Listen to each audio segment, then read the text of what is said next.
garin isa kuma Madina ne garin shugaba.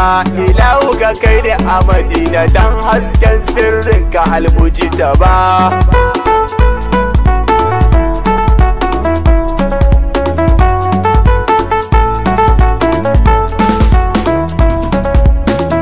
Ya wanda bakan na roƙa yake mani yau magani a sahun gaba. Ya wanda yake rabo baya mantawa fa da wanda bai bashi ba. Ya wanda yake da mulkin komai ko ta ina fa kai ne gaba. Ya wanda idan aka kira sa zai amsa bai manta kukan mu ba. Ya wanda idan na roƙa yake mani shi bai manta bawansa ba. Ya wanda ya san abin da ke zuci da baki har zuwa nan gaba. Ya wanda ya san abin da ke damu na fa Madina ne kan gaba.